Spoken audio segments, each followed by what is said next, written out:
जय हिंद साथियों, स्वागत है आपका अपने YouTube चैनल स्टडी विथ उदय में। तो दोस्तों, आप कैसे हैं? आशा करता हूं कि आप बहुत अच्छे होंगे और अपनी पढ़ाई कंटिन्यू कर रहे होंगे। दोस्तों, इस वीडियो में हम अध्ययन करने वाले हैं शैक्षिक प्रौद्योगिकी एवं कंप्यूटर सह अनुदेशन का एक महत्वपूर्ण पार्ट, एक महत्वपूर्ण चैप्टर, जो कि दोस्तों है क्या है दोस्तों? शिक्षण प्रतिमान। क्या है? शिक्षण प्रतिमान। तो दोस्तों, शिक्षण प्रतिमान होता क्या है, इस वीडियो में हम जानेंगे। और एक आपका इसका शिक्षण प्रतिमान का महत्वपूर्ण जो टॉपिक है, बेसिक शिक्षण प्रतिमान, इसका भी हम अध्ययन करेंगे।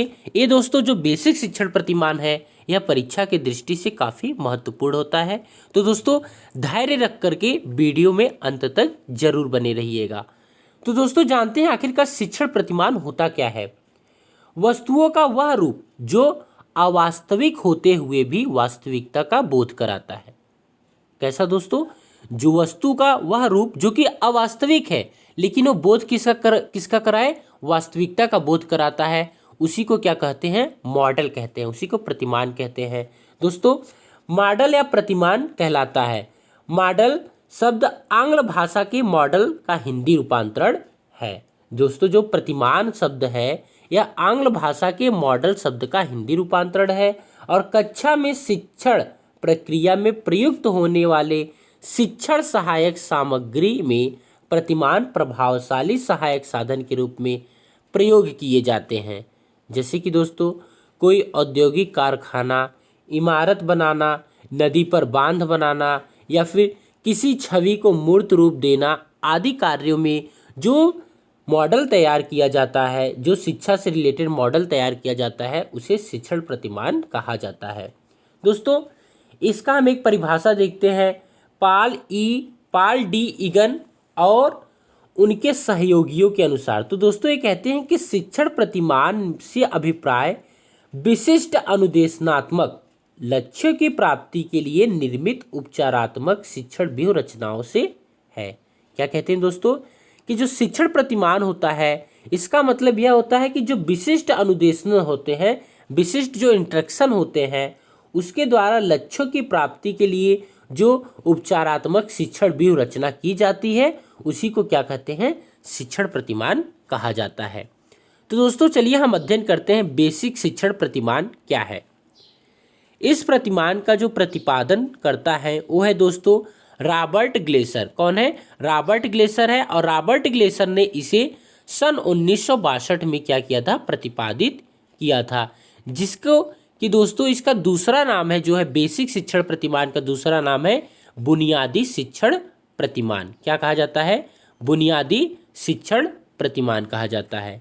दोस्तों, इस प्रतिमान के अनुसार शिक्षण वह विशेष क्रिया है जो अधिगम की उपलब्धि पर केंद्रित होता है और इस प्रकार उन क्रियाओं का अभ्यास किया जाता है जिससे छात्रों का बौद्धिक एकीकरण एवं उनके स्वतंत्र निर्णय लेने की क्षमता पहचानी जाती है।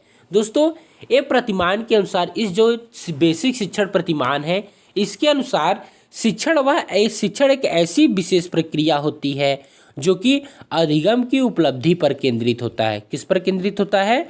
तो अधिगम की उपलब्धि पर केंद्रित होता है। इस प्रकार उन क्रियाओं का अभ्यास किया जाता है जिससे छात्र का बौद्धिक एकीकरण और उनके स्वतंत्र निर्णय लेने की क्षमता पहचानी जाती है। दोस्तों, ब्रूस जाइस तथा मार्शाविल, दोस्तों ब्रूस जाइस और मार्शाविल जो है, इस प्रतिमान को कक्षा कक्ष मीटिंग प्रतिमान भी कहे हैं। क्या कहे हैं? कक्षा कक्ष मीटिंग प्रतिमान कहे हैं। तो दोस्तों, ग्लेसर प्रतिमान के आधार क्या है? मतलब दोस्तों, बेसिक शिक्षा प्रतिमान के आधार, बेसिक शिक्षण प्रतिमान के जो आधार है वो क्या है? तो दोस्तों, ये है छात्र प्रत्येक अध्याय से कुछ न कुछ सीखता है। जो विद्यार्थी होता है वह हर एक चैप्टर से कुछ न कुछ जरूर सीखता है। शिक्षक अनुदेशन प्रक्रिया द्वारा छात्र को प्रारंभिक व्यवहार से नवीन ज्ञान की प्राप्ति तक निर्देशित करता है।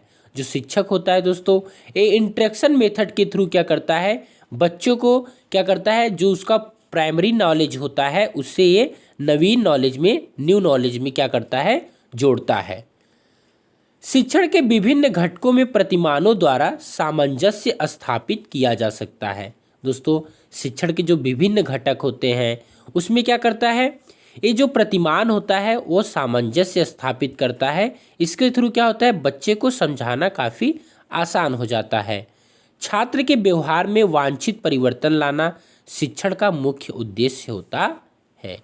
छात्र के व्यवहार में जो परिवर्तन लाया जाए, वांछित एक अच्छा परिवर्तन लाया जाए, उसी को ही क्या कहते हैं, शिक्षण का मुख्य उद्देश्य कहा जाता है। ग्लेसर प्रतिमान के तत्व क्या हैं? तो दोस्तों ग्लेसर के बेसिक शिक्षण प्रतिमान को आवश्यक 4 तत्वों या भागों में वर्गीकृत किया गया है, जिसमें है अनुदेशनात्मक उद्देश्य, इंस्ट्रक्शनल ऑब्जेक्ट, प्रारंभिक व्यवहार, एंटरिंग बिहेवियर, अनुदेशनात्मक प्रक्रिया, इंस्ट्रक्शनल प्रोसेस, निष्पादन मूल्यांकन, जिसे कि क्या कहते हैं, परफॉर्मेंस इवैल्यूएशन। तो दोस्तों चलिए जानते हैं कि आखिरकार ये अनुदेशनात्मक उद्देश्य क्या होता है। दोस्तों अनुदेशनात्मक उद्देश्य शिक्षक शिक्षण प्रारंभ करने से पहले ही निर्धारित करता है।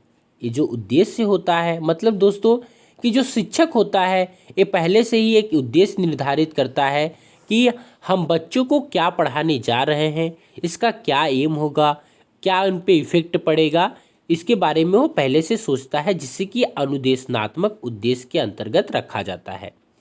यह तत्व छात्र के व्यवहार में परिवर्तन लाता है तथा सीखने की सीमा का भी ज्ञान कराता है। शिक्षण प्रक्रिया प्रारंभ करने से पूर्व शिक्षक यह निर्धारित करता है कि किसी भी स्तर पर किसी भी परिस्थिति में आयोजित की गई कोई भी शिक्षण प्रक्रिया छात्र के व्यवहार में किस प्रकार परिवर्तन लाएगी।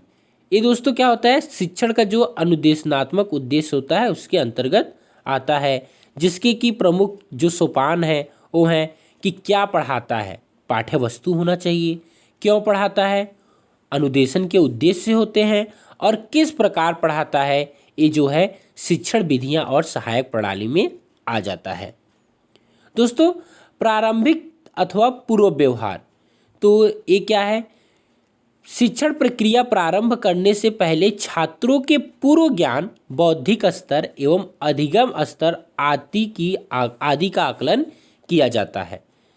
क्या किया जाता है, यह ज्ञात किया जाता है कि बच्चे को, छात्र को पूर्व ज्ञान कैसा है, उसका बौद्धिक प्रारंभिक स्तर कैसा रहा है, शिक्षण में उसका रुचि है कि नहीं है, उसके बारे में उसकी योग्यता, क्षमता, सीखने संबंधी जो योग्यताएं क्षमताएं होती हैं उसमें कितना मोटिवेटेड है, वो पढ़ने के लिए कितना प्रेरित है, इन सब चीज़ों को निश्चित किया जाता है। और दोस्तों इस प्रकार छात्र का पूर्व व्यवहार जो होता है निम्न तत्वों पर निर्धारित करता है, जो कि होता है छात्र का मानसिक स्तर होना चाहिए, जैसे कि उसकी बुद्धि लब्धि किस तरीके की है, मंद बुद्धि का है कि प्रतिभाशाली है, ठीक है दोस्तों, कि सामान्य बच्चा है, किस तरीके का, उसके बारे में शिक्षक जानने का प्रयास करता है। छात्रों की शब्दावली का ज्ञान होता है। छात्रों की शब्दावली मतलब दोस्तों जो छात्र होते हैं, आप जैसे अलग अलग वर्ड यूज कर रहे हैं तो उसके बारे में बच्चे को पता है कि नहीं है, उसको शब्दावलियों का ज्ञान है कि नहीं है, यदि नहीं है तो उसे हम क्या करेंगे, उसके लैंग्वेज में उसको बताने का प्रयास करते हैं। छात्रों की अभिरुचियों तथा अभिवृत्तियों के आधार पर छात्रों का प्रेरणा स्तर कैसा है, पाठ्य वस्तु से संबंधित पूर्व ज्ञान और छात्रों का सामाजिक आर्थिक स्तर, छात्रों का आकांक्षा स्तर, ये सभी जो होते हैं छात्रों के प्रारंभिक ज्ञान पर आते हैं। दोस्तों तीसरा आता है अनुदेशनात्मक प्रक्रिया, जिसे कि इंस्ट्रक्शनल प्रोड्यूसर कहते हैं। तो दोस्तों अनुदेशनात्मक प्रक्रिया का संबंध शिक्षण से प्रयुक्त होने वाली क्रियाओं से होता है। एक इसमें जो शिक्षण में प्रयुक्त होने वाली क्रिया होती हैं उसके अंतर्गत आता है, जिससे कि शिक्षण विधि, शिक्षण प्रविधि, शिक्षण सहायक सामग्री आदि का प्रयोग होता है। मतलब किस तरीके से पढ़ा रहे हैं, किन चीज़ों का यूज कर रहे हैं, कैसे किस तरीके से आप बच्चे को नॉलेज दे रहे हैं, वो जो होता है अनुदेशनात्मक प्रक्रिया के अंतर्गत आता है।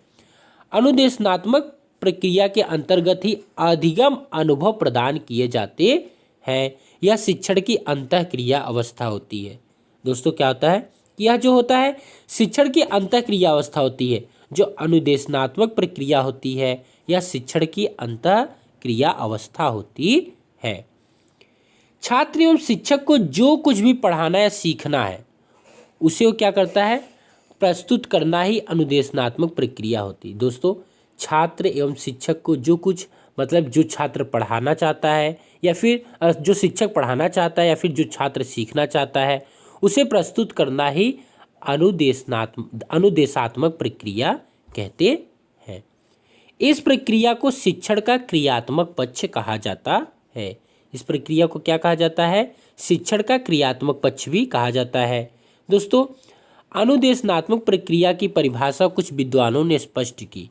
उन्होंने बताया कि अनुदेशनात्मक जो प्रक्रिया होती है, अनुदेशनात्मक प्रक्रिया में उद्देश्यों का विशिष्टीकरण किया जाता है तथा उससे संबंधित प्रत्ययों, सिद्धांतों, कौशलों तथा समस्या समाधान के लिए शिक्षण की व्यवस्था की जाती है और प्रविधियों में सुधार तथा परिवर्तन किया जाता है ताकि जो उसके उद्देश्य को प्राप्त करना है उसे क्या कर सके हो, अनुदेशन जो हो वह कैसा हो, प्रभावशाली हो।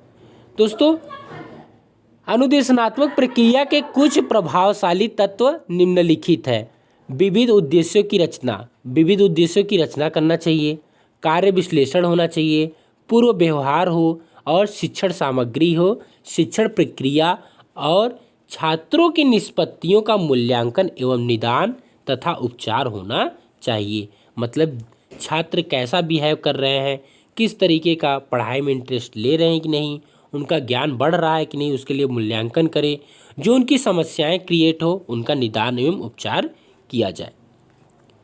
निष्पादन मूल्यांकन क्या होता है, तो दोस्तों परफॉर्मेंस जो इवैल्यूएशन होता है इसके अंतर्गत शिक्षण प्रक्रिया के अंत में परीक्षणों तथा निरीक्षणों की सहायता से इस बात का मूल्यांकन किया जाता है कि छात्रों के व्यवहार में किस सीमा तक परिवर्तन हुआ है, या इस प्रकार से कहा जा सकता है कि छात्र शैक्षिक उद्देश्यों को किस सीमा तक प्राप्त किए हैं। इसकी जांच मूल्यांकन द्वारा किया जाता है। दूसरे शब्दों में हम कह सकते हैं कि मूल्यांकन का प्रमुख जो उद्देश्य होता है वो दोस्तों अनुदेशनात्मक उद्देश्यों की प्राप्ति का सीमा, अनुदेशनात्मक उद्देश्यों की प्राप्ति की सीमा का पता लगाना होता है। इसमें निर्णय लिया जाता है कि शिक्षण की सफलता एवं असफलता का पता लगाने के लिए मूल्यांकन कैसे एवं किस प्रकार किया जाए।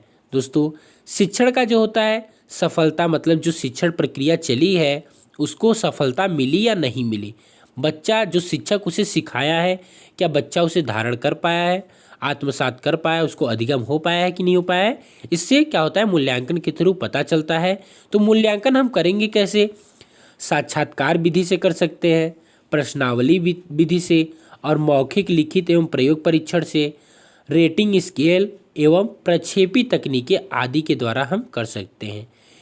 साक्षात्कार विधि मतलब दोस्तों साक्षात्कार जो परीक्षण होता है जैसे कि इंटरव्यू, सामने बैठ करके उसके व्यक्तित्व को देखते हुए क्या करते हैं मूल्यांकन किया जाता है। प्रश्नावली परीक्षण जैसे दोस्तों क्या प्रश्नों को दे दिया जाता है, कुछ ऑब्जेक्टिव हो गए, मल्टीपल चॉइस क्वेश्चन हो गए, शॉर्ट हो गए, ब्रीफ हो गए, इस तरीके का क्वेश्चन दे करके टेस्ट किया जाता है। फिर मौखिक, लिखित एवं प्रयोग परीक्षण भी किया जाता है, कराया जाता है।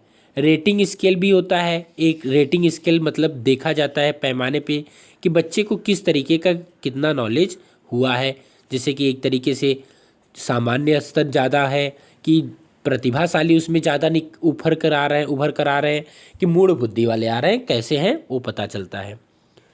और प्रक्षेपी तकनीकें आदि होती है। दोस्तों प्रक्षेपी तकनीकों में भी क्या होता है, कुछ तरीकों से कुछ कार्ड वोर्ड के माध्यम से क्या करते हैं पता करते हैं, कुछ मॉडल वॉडल प्रेजेंट करके दिखाते हैं और उससे जानने की कोशिश करते हैं कि इसको कितना आत्मसात हुआ है।